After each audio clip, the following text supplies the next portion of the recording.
So one of the cool things about buying a home here in Orlando is that you can pretty much find new construction anywhere from city to city, county to county. But whereas 4 years ago, pretty much all of them had somewhat of a similar process, now you might find 6 different builders with 6 different ways on how to release their product. So we're gonna go over those situations today. And we're also gonna talk about, depending on what you're looking for, which builder might be best for you.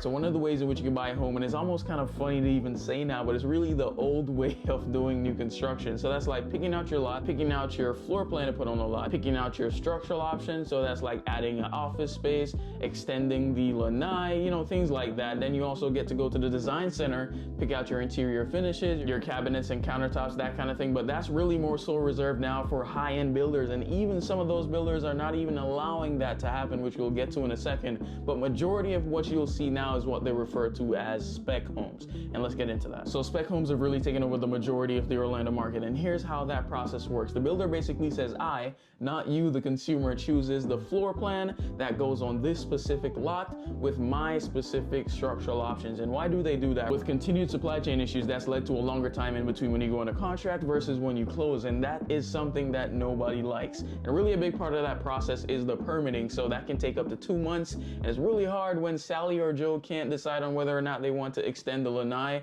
or they want to add a office space. So that really makes it more efficient for them to kind of speed up that process so that you actually get your home quicker. But what that does is that isolates some people that may want something very specific that they can't get unless the builder decides to make that structural option a reality. And so if you're looking, for example, for 2 dedicated office spaces, well, the average consumer isn't looking for 2 dedicated office spaces. So a builder in a spec home situation won't build to that clientele. And so what that almost forces you to do is go find a higher end builder that might allow you to pick out those structural options that specifically cater to your needs. So that is some of what I've been seeing. And in terms of interior design options, that is also a case-by-case basis. Say an entry-level builder like Lennar or Ryan Homes, they pretty much have everything covered. So from your interior to your structural, lot premium, floor plan, all of that's going to be within the price. Then somebody like a Dream Finders, for example, might still send you to the design center. So there's really a lot at play here, but I think this other way of buying new construction might really catch you off guard.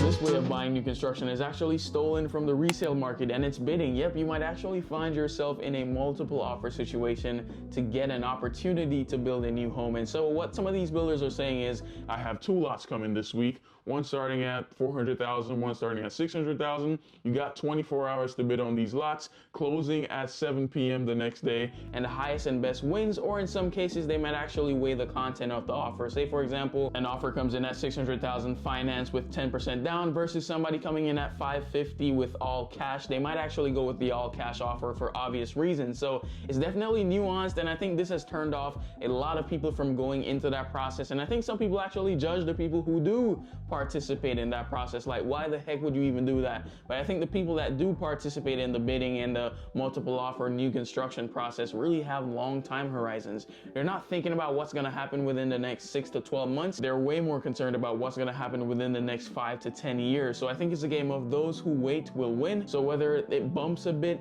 in a year or bumps a bit in 2 years, 5 to 10 years, they're going to be in a pretty good spot.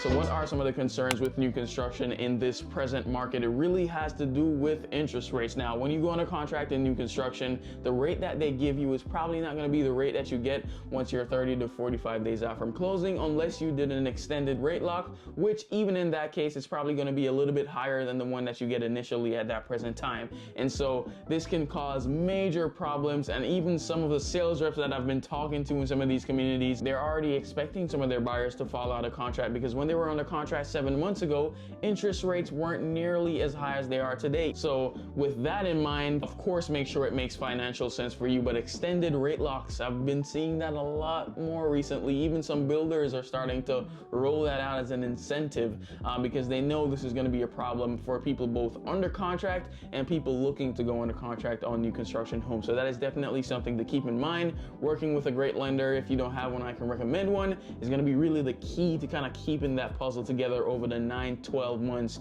that you're going to be building that new home. And so depending on what you're looking to do, what builder might actually be best for you? Well, if you're looking for full customization, you probably shouldn't even be looking in the production builder category. That's really going to be reserved for full custom builders, which is a whole different ball game, and I will cover that in a future video. But if you're looking for utmost paramount flexibility that might possibly land you 2 dedicated office spaces, or where you're actually able to accommodate some of the structural options that might fit you and your family best, then you're really going to be looking towards the higher end. That might be something like a Jones Homes or a Toll Brothers. That's really going to be the main 2 that I would kind of lean on in that category. If you're looking for something maybe not that much, but you still want some flexibility, you really do care about the process, you care about how efficient the builder is, how they correct their mistakes when they arise, because there are going to be mistakes in the new construction process. These are going to be the builders, I think, like Mattamy, Meritage, Ashton Woods, David Weekley, Dream Finders, I'll lump them in there as well, and kind of builders like those, where you're on average going to be getting good service. You're also probably going to be able to shorten the build time compared to some of these higher end builders, and you overall still get a good product. So that's where I think kind of those builders fall. Now, if you're looking for no customization, no flexibility, you really want to make this process as easy in terms of decisions that you have to make. If you're looking to make the least amount of decisions, you just want a finished product, maybe at the cost of not highest quality, and you might have to work through some lapse in their customer service because it's not going to be as great as some of the previous mentioned builders, then I think people like Lennar, Ryan Homes, and some of the more first-time homebuyer products that are kind of under these bigger builders, I'll probably pop them up, the names are slipping me right now, but those are going to be kind of the builders I think are going to be best for you. So it's never a good or bad thing, it's more so a perspective thing. You really just have to go with the one that best coincides with the stage of your life that you're in. So the rest of the stuff with a great team will really work itself out. And so if you're looking to buy a home here in Orlando, new construction, I'd love to be your real estate agent. I'd love to partner with you. You can reach out to me at info@orlandouncovered.com, or you can give me a call at 47906-9282. If you enjoyed the video, let me know by hitting the like and subscribe button. Follow me over on Instagram. Thank you so much for watching. I really do hope to see you in the next one, but until we meet again, hope you stay safe.